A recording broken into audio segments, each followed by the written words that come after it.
अस्सलाम वालेकुम वरहमतुल्लाहि वबरकातुहू।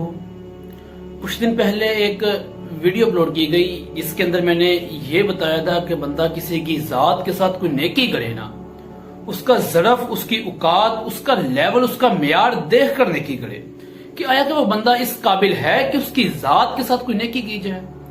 तो कुछ सवाल उठे। उन्होंने कहा जी ये आप हमें ये भी बता दें कि बंदा अब किस तरह आइडेंटिफाई कर सकेगा कि किसी की जात, उसका ज़रफ, उसकी मेयार, उसकी औकात इस लेवल तक कैसे है कि उसकी जात के साथ कोई अच्छाई की जाए।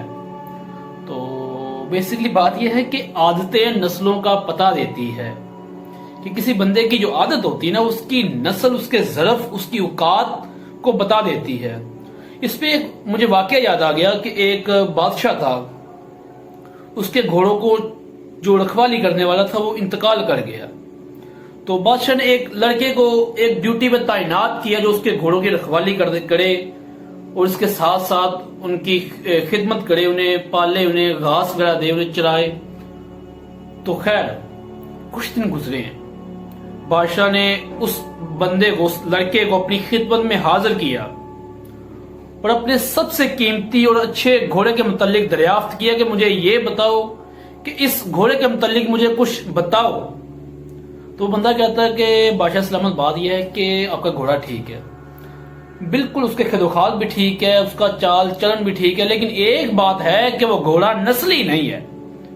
बादशाह को बड़ा ताज्जुब हुआ कि वाई, क्यों, किस बुनियाद पर ये कह रहे हो। उसने कहा बस बादशाह सलामत जी घोड़ा नस्ली नहीं है।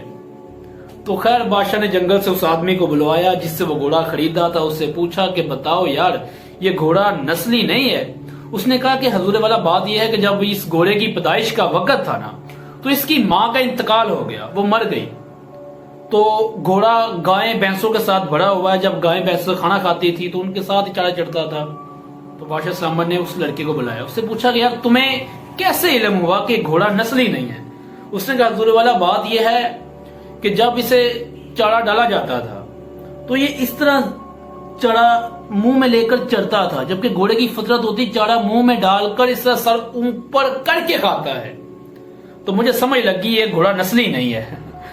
तो बादशाह को बड़ा इंप्रेस हुआ, उसने उसके घर अनाज भेजा, चावल, गंदम उसके घर भेजा, फिर खूबसूरत तरीन परिंदों का, अला नस्ल के परिंदों का गोश्त उसके घर भेजा और उसकी ड्यूटी यानी कि उसकी प्रमोशन कर दी, उसकी ड्यूटी मलका के रूम में लगा दी। तो अब बादशाह कुछ दिन गुजरने के बाद फिर उस लड़के को तलब करता है, पूछता है कि मुझे मलका के मुतालिक कुछ बताएं।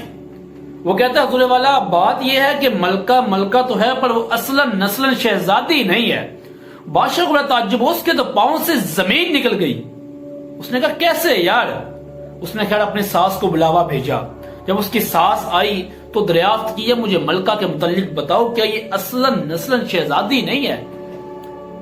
तो वो कहती बादशाह सलामत बात यह है कि जब हमारे घर बेटी की विलादत का वक्त था तो आपके वालिद साहब ने एक वादा किया था कि आपकी बेटी को मैं अपने बेटे के निकाह में ले लूंगा इस सल्तनत की मलका बनाने के लिए। तो हमारी बेटी जो 2-4 दिन जिंदा रही है उसके बाद मर गई। तो हमने आपके खानदान से रिश्ता जोड़ने के लिए किसी और की बेटी को अडॉप्ट किया, उसे पाला पोसा ताकि आपके खानदान के साथ रिश्ता हमारा जुड़ा रहे। बादशाह बड़ा इंप्रेस हुआ, उसने उस बंदे को बुलाया और पूछा कि बताओ यार तुम्हें किस तरह समझ लगी कि मलका जो है वो असलन नस्लन शहजादी नहीं है।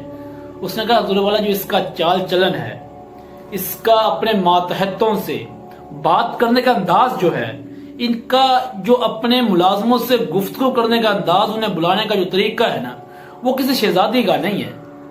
तो मुझे इल्म हो गया कि शहजादी नस्ली नहीं है, ये कहीं और से आई है। बादशाह बड़ा इंप्रेस हुआ और मजीद उसे घोड़े इनामात दिए, जानवर इनामात दिए, उसे खेत इनामात दे दिया कि तुम पूरी जिंदगी यहाँ से खाओ। और उसकी प्रमोशन अपने खास यानी मखसूस जो मुलाजिम होते हैं उनमें कर दी। कुछ दिन गुजरे, वक्त गुजरा, बादशाह ने फिर उस मुलाजिम को तलब किया और कहा कि अब बताओ मेरे मुतालिक। वो कहता है हजूर वाला जान की अमान पाऊं तो एक बात कहूं। वो कहता है जी कहें अब। उसने कहा हजूर शहजादे तो आप भी हैं, बादशाह आप भी हैं, लेकिन आप भी नस्ली नहीं है, नस्ली शहजादे नहीं है।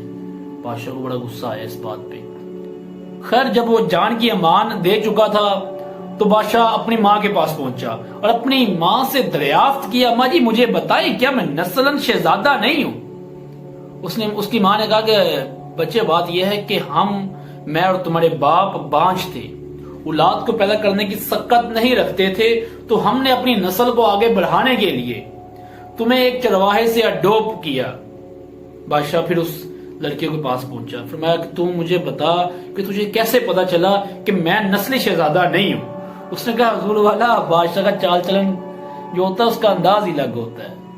جب بادشاہ کسی سے خوش ہوتا نا، انعامات میں اسے گھوڑے بیس بکریاں نہیں دیتا، اسے اناج گندم چاول نہیں دیتا، اسے زیورات دیتا ہے، اسے جوہرات دیتا ہے، سونے کے زیورات دیتا ہے، موتی دیتا ہے، ہیرے دیتا ہے۔ یہ جو آپ مجھے انعامات دے رہے تھے، اس بات سے، اس بنیاد سے میں نے نتیجہ اخذ کیا کہ آپ بھی نسل شہزادے نہیں ہیں۔ تو بیسکلی بات یہ ہے بہنوں اور بھائیوں کے ڈیئر ویورز کہ جو عادتیں ہوتی ہیں نا، وہ نسلن ہو یا غیر نسلن، اس کی آپ پتہ دے دیتی ہے۔ کسی بندے کے ساتھ جب آپ نیکی کرتے ہیں نا، تو آپ کو علم ہو جاتا ہے کہ یار وہ بندہ اس قابل ہے کہ اس کی ذات کے ساتھ کوئی نیکی کی جائے۔ یہاں پر ایک بات میں ایڈ کرتا جاؤں گا کہ سم ٹائم ایسا ہوتا ہے، بندہ کہتا ہے یار اس بندے نے مجھ سے 1000 یا 2000 دیا، اس کے بعد ریٹرن نہیں کر رہا، مجھے پھیڑے پہ پھیڑا مروا رہا ہے، مطلب چکر پہ چکر دیے جا رہا ہے، تو مجھے پیسے ریٹرن نہیں کر رہا۔ تو میں کہتا ہوں بھائی سبق مل گیا آپ کو، مطلب کہ 1000-1500 سے اگر آپ کو ایک اچھا سبق مل گیا نا، تو اس سے بڑی اور نعمت کیا ہوگی؟ لوگ بوڑھے ہو جاتے ہیں، چہرے پہ داڑھی سفید، سر کے بال سفید ہو جاتے ہیں، سٹک پکڑنے کے قابل ہو جاتے ہیں، تو تب جا کر انہیں سمجھ آتی ہے دنیا میں رہنا کیسے ہے، کسی بندے سے کچھ سبق سیکھنا کیسے ہے۔ اگر آپ کو 1000-1500 کسی بندے کو دینے کے بعد آپ کو اس بندے کی زندگی سے ایک سبق حاصل ہو گیا ہے، تو بھائی اس سے بڑی اور نعمت کیا ہوگی کہ آپ کو ایک چھوٹی سی رقم کے عوض ایک اتنا بڑا سبق مل گیا اس بندے کی ذات سے۔ جب بندہ کسی کی ذات کے ساتھ کوئی نیکی کرے، اس کی ذات کے ساتھ کوئی اچھائی کرے نا، تو اس بندے کو سمجھ لگ جاتی ہے کہ یار وہ بندہ اس قابل ہے کہ اس کی ذات کے ساتھ کوئی نیکی کرے۔ اور پھر سے وہی بات کہ اصلہ نال جے نیکی کریے نسلہ تک نہیں بھول دے، تے بد نسلہ جے نیکی کریے اگو پٹھیاں چالا چل دے۔ اور مزید سخت الفاظ سے میاں محمد بخش رحمۃ اللہ علیہ فرماتے ہیں کہ لاکھ کنجراں دی سیوا کریے پر کدے نہیں رج دے، تھوڑ چکڑ دی گوڈی کریے امب کدے نہیں لگ دے۔ السلام علیکم ورحمۃ اللہ وبرکاتہ۔